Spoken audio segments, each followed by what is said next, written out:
So previously, within the examples that we've been working with, we've been using Notepad as our editor, and we see that we're writing up all of this HTML code, and we actually see we only see how it looks like when we render it out within the browser. So there's actually another way to go about it, and it's actually probably a pretty good way to practice HTML code, where you visually type in what you see and then switch it over into HTML code. So I could take something like this, I can copy it, bring it into the editor, and wait for it to show up, and then we have the ability to actually see it as source code. So this gives us essentially that same source code that we have within our editor. So even if I was to go over here and copy and paste it in, go back, it'll look the same way. So this is the TinyMCE editor.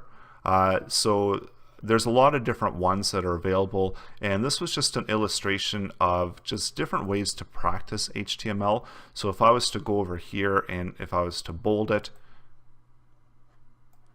I have some options here. So all of those things that I've talked about earlier, where we're changing headings, so we have that option to change all the different heading sizes, and then whenever we click on it, we select it, we see that it actually takes place.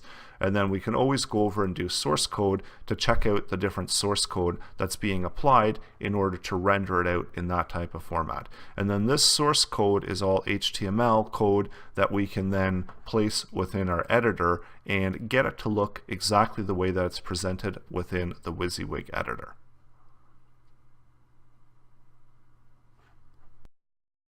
So if you prefer a more visual approach, you can check out any one of these WYSIWYG editors that are online and flip through to the source code.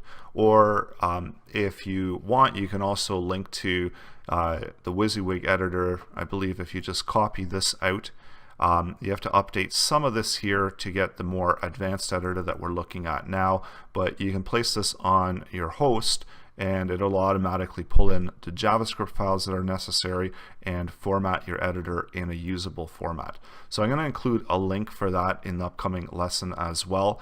And I just want to bring this up that there are different ways to practice HTML code, and I do advise as well that you do practice and you do check it out and see how all the different things that you can make happen with HTML code, because it is as a matter of practice as well.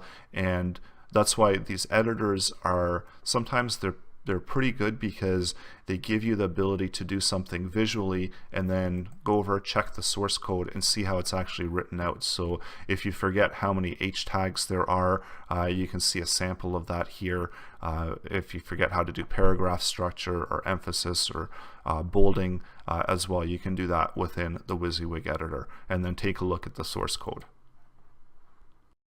To WYSIWYG editors, there's also places that you can write code online. So one of them that I like to go to is CodePen.io, not CodePen, but it's actually CodePen. And this website, so there's a number of these websites that are available, and you can simply just do a brand new pen. So they do have the option for HTML, CSS, and JavaScript. And when you are working in one of these editors, especially with CodePen, you don't have to worry about all of that head information. So what's contained within here is just that body information, and it automatically links to your CSS and JavaScript. So CSS is for styling and JavaScript is for dynamic functionality within your code. And then, so basically, if I was to take something from here, copy and paste it in, I immediately see it visually within the right hand side. So although it differs from the code editor, where whatever changes I make, automatically I can get that HTML code, it does visually present that code. So I have no ability to edit it here on the right hand side, but I do have the ability to write HTML code here on the left hand side and have it translate and visually see what happens. So if I was to change this to an H3, I'd immediately see the results there on the right hand side. So those are just two ways, and I do encourage you to check out different ways to practice HTML, because it is a matter of practice to really get all of that syntax and understand what syntax to use as you progress through writing out your web content.